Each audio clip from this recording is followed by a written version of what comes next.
নমস্কার, আমি মৌসুমী রান্নাঘরে সবাইকে স্বাগত। আজ আমি নিয়ে এসেছি মোচার ঘন্ট, সেটা আমি এখানে রান্না করে দেখাবো। আমি আজকে নিরামিষ মোচার ঘন্ট করব।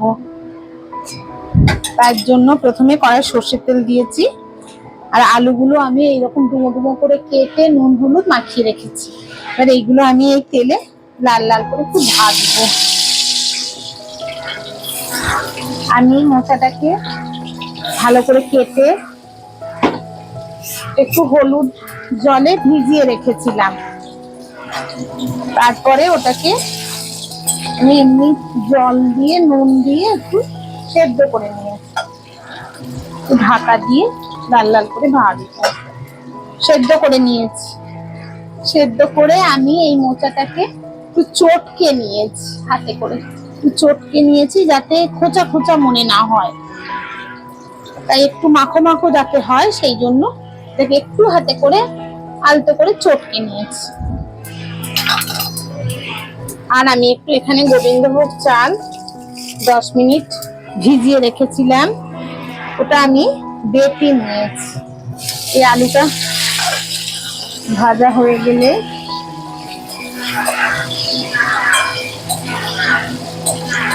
গরম মশলা ফোড়ন দেব। এই মোচার ঘন্ট আমিষও করা যায়, মোচা চিংড়ি, আবার নিরামিষও করা যায়।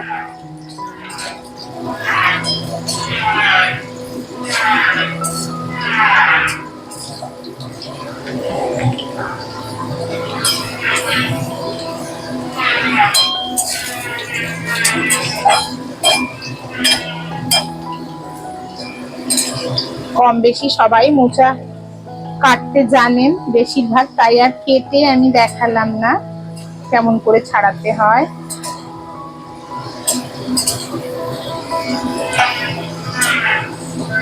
খুব ভালো লাগবে খেতে, আপনারা প্রত্যেকেই রান্না করবেন। আমি যে প্রসেসে করছি ওই প্রসেসেই করবেন, একবার করে দেখুন কেমন লাগে।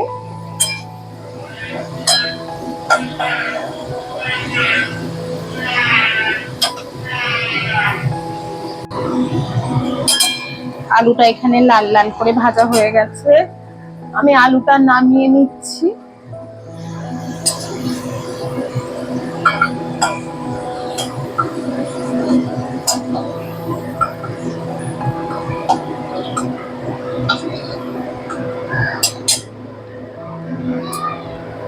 এবার আমি এই তেলটা একটু আমি বেশি দিয়েছিলাম, এই তেলে আমি গরম মশলা গোটা ফোড়ন দিচ্ছি। দারচিনি, শুকনো লঙ্কা, এলাচ দুটো ফাটিয়ে নিয়েছি, লবঙ্গ আর একটু গোটা জিরে, আর দুটো তেজপাতা। একটু হালকা হিটে আমাকে এটা ভাজতে হবে, না হলে এটা পুড়ে যাবে। গরম মশলাটা যখন ভাজা ভাজা গন্ধ বেরোবে, সুন্দর একটা ভাজার গন্ধ বেরোবে, তখন আমি এখানে আদা বাটাটা দেব।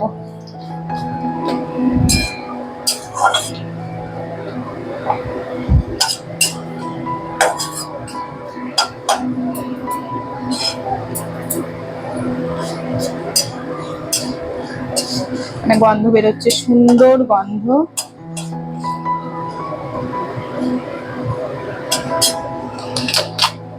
এখন আমি আদা বাটা দেব। মোচাটা আমার অনেকটা আছে, আমি যেহেতু এটা নিরামিষ করব,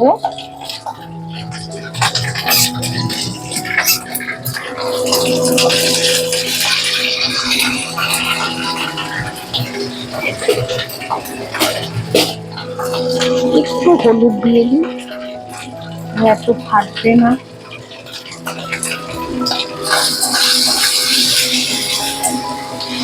গ্যাসটা একদম কমানো আছে। আদার সাথে কাঁচা লঙ্কা, আমি তো কাঁচা লঙ্কা আমরা একটু কম খাই, ওই জন্য আমি আর বেটে দিইনি, আমি গোটা কাঁচা লঙ্কা দেবো। আপনারা বেটে দিলেও দিতে পারেন, গোটা দিলেও দিতে পারেন। একটু আদাটার কাঁচা গন্ধ চলে যায়।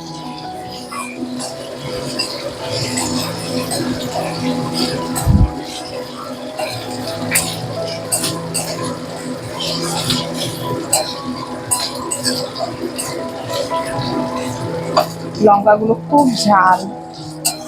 রান্নাটা যদি কেউ খেতেই না পারলো তাহলে রান্না করে লাভ কি বলুন? ওই জন্য যার বাড়িতে যেমন খাবে সেইভাবেই তো রান্না করতে হবে।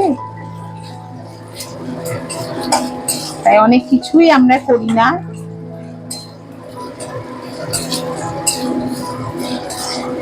এবারে আমি টমেটোটা দিচ্ছি, টমেটো টুকরো করে রেখেছি, টমেটোটা দিচ্ছি। টমেটো দিয়ে আমি একটু নুন দেবো অল্প করে, সেদ্ধ করেছি একটু নুন দিয়ে। বেশি নুন হলে তো আবার খাওয়া যাবে না। একটু নুন দিয়ে টমেটোটা যাতে মজে যায়, একটু নাড়ি 2 মিনিট নেড়েই আমি মশলাগুলো দেবো, গুঁড়ো মশলাগুলো।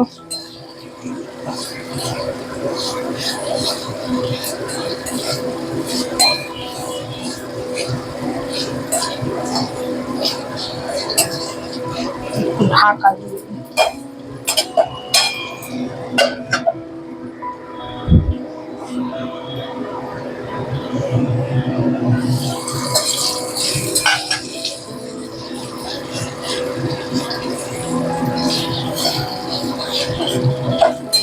আস্তে আস্তে করে আমি গুঁড়ো মশলাগুলো এতে দেবো, এক এক করে দেবো। জিরের গুঁড়ো,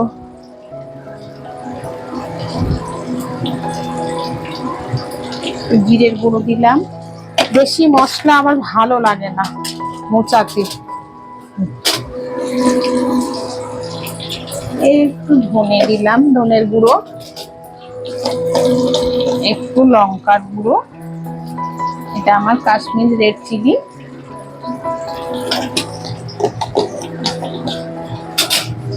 আর দেবো একটু হলুদ গুঁড়ো।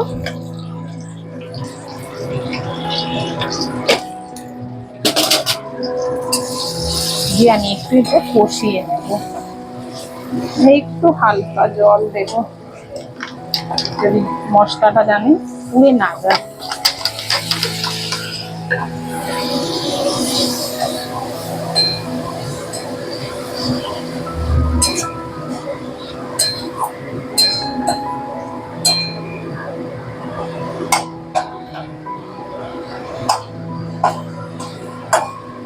টমেটোগুলো নরম হয়ে গেছে, একটু নেড়ে নিলাম, একটু কষিয়ে নিচ্ছি। তেল আস্তে আস্তে করে ছাড়তে শুরু করেছে। আঁচটা আমি কমিয়ে রেখেছি, একেবারে লোতে রেখেছি।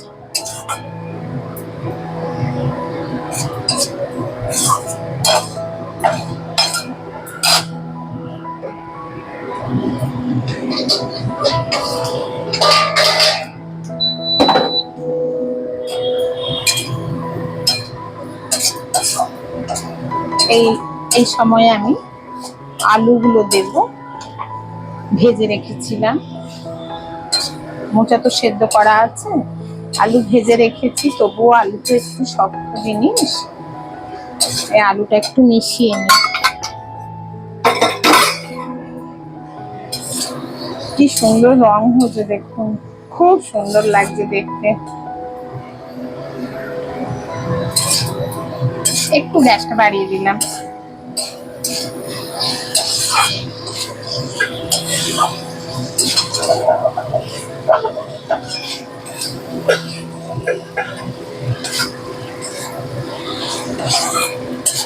এবার আমি মোচাটা দেব।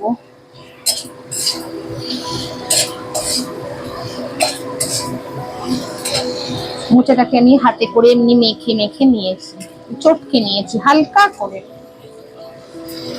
যাতে মুখে খচাখচি গুলো না লাগে।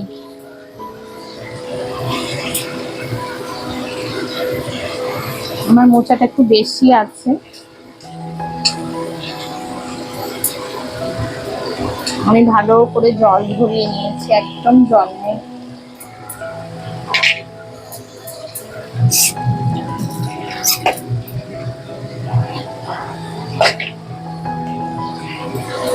এবারে আমি সামনে পেছনে করে এটাকে মশলার সাথে মিশিয়ে নেব। গ্যাসটা একটু কমিয়েই রাখবো।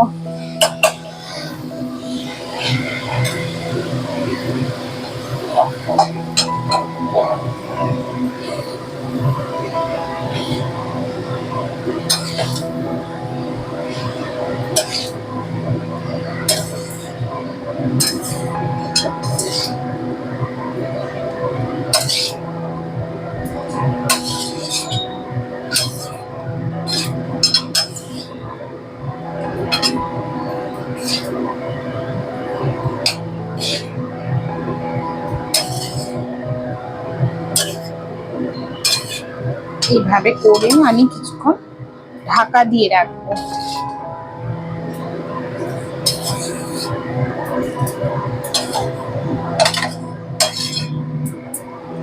আমি এবার ঢাকা দিয়ে কিছুক্ষণ এইভাবে রান্না করব।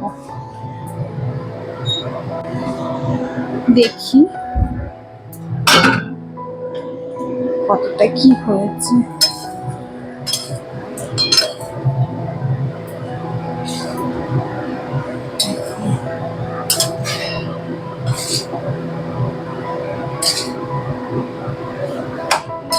আস্তে করে খুন্তিতে করে একটু চেপে চেপে দেব।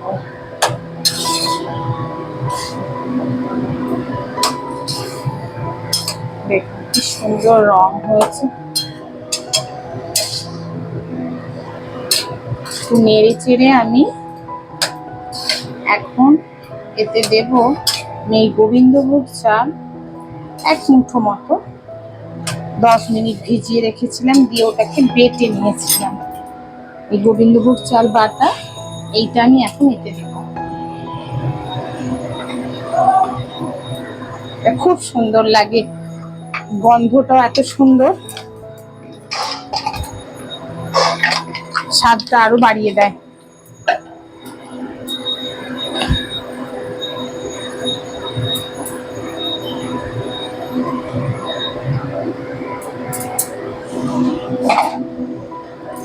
গ্যাসটা আমি কমিয়েই রাখবো।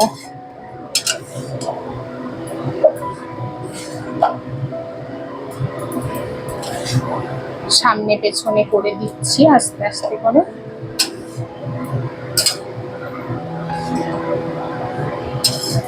দিয়ে আমি একটু ঢাকা দিয়ে দেবো, একটু নাড়াচাড়া করি, চিনি দিয়ে ঢাকা দিয়ে দেবো। এটা দিলে, চালের বাটাটা দিলে একটু সুন্দর মাখো মাখো হয়। আর গোবিন্দভোগ চালের টেস্ট তো সবসময় ভালো, সুগন্ধি হলে তো কথাই নেই। দেখবেন খুব সুন্দর লাগবে খেতে। আপনারা গোটা চালও দিতে পারেন, বেটে দিলে আমার মনে হয় গোটা চাল দিলে ওটা আবার একটু সেদ্ধ করে, মানে এই জলেই সেদ্ধ হয়ে যাবে। বেটে দিলাম, ঘন হলো।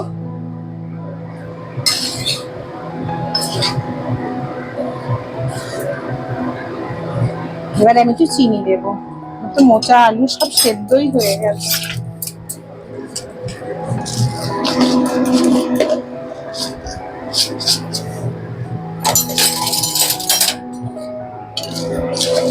মিষ্টিটা আপনারা যেমন খাবেন সেই রকম দেবেন।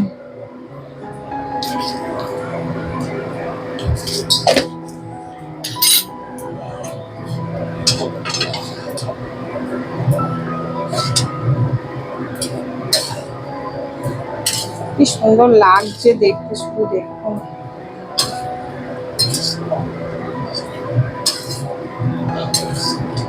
না, আমি কিন্তু আর জল দিইনি, চাল বাটা ওই বাটিটা ধুয়েই যা একটু দিয়েছি, আর হালকা আছে ঢাকা দিয়ে বসিয়ে রাখবেন, তাহলে আর জল দিতে লাগবে না।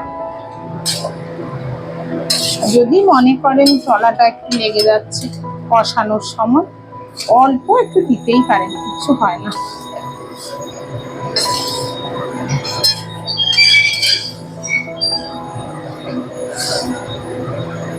আমি নুন চিনিটা টেস্ট করবো, তারপরে ঘি দেব।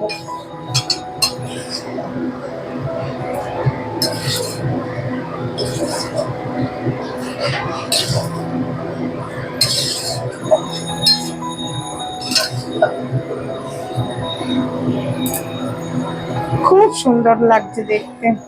আপনারা প্রত্যেকেই বাড়িতে বানাবেন। আপনারা জানি, আমি সবাই জানেন মোচার ঘন্ট এ তো আর আজকের রান্না নয়, আমরা কবে থেকে মা ঠাকুমা দিদিমাদের হাতে খাচ্ছি।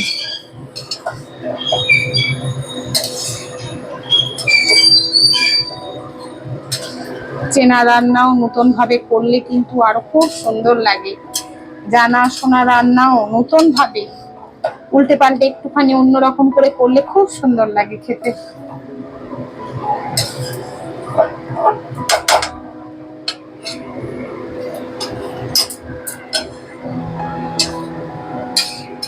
আমি এবার একটু দেখি নুন চিনিটা।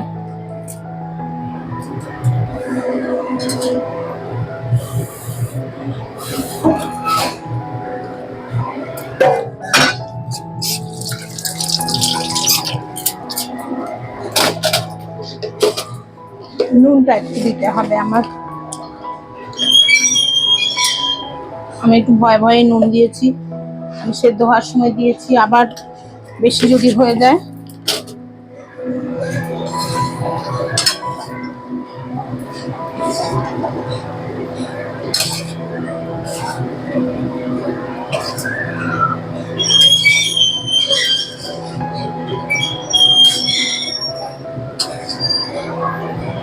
ঝাল ঝালও হয়েছে আমারটা। একটু ঝাল না হলে খেয়ে ভালো লাগে বলুন?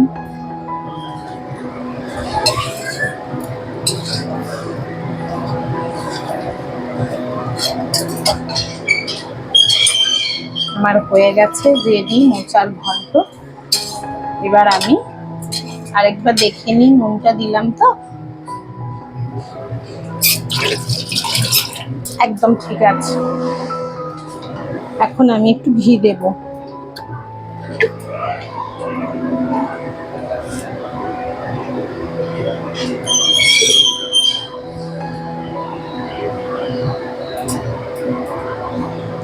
আর একটু গরম মশলার গুঁড়ো।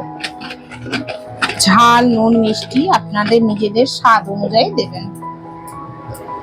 খুব ভালো লাগবে খেতে, খুব। একটু গরম মশলা, যেহেতু আমি ফোড়ন দিয়েছিলাম তাই অল্প একটু গরম মশলা গুঁড়ো দিলাম।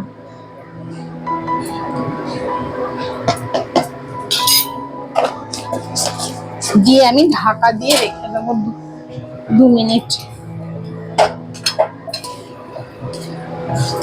একটু মাখিয়ে নিই সামনে পেছনে করে, পুরো রান্নার তরকারির ভেতরে যেন এটা চলে যায়।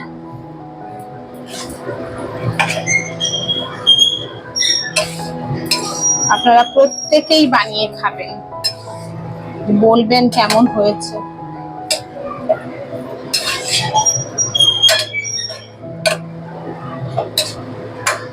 এবারে আমি গ্যাসটা বন্ধ করে রেখে দেবো 2 মিনিট।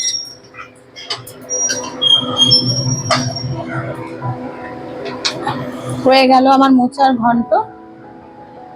আজ তাহলে আসি, আবার দেখা হবে পরবর্তী ভিডিও। নমস্কার।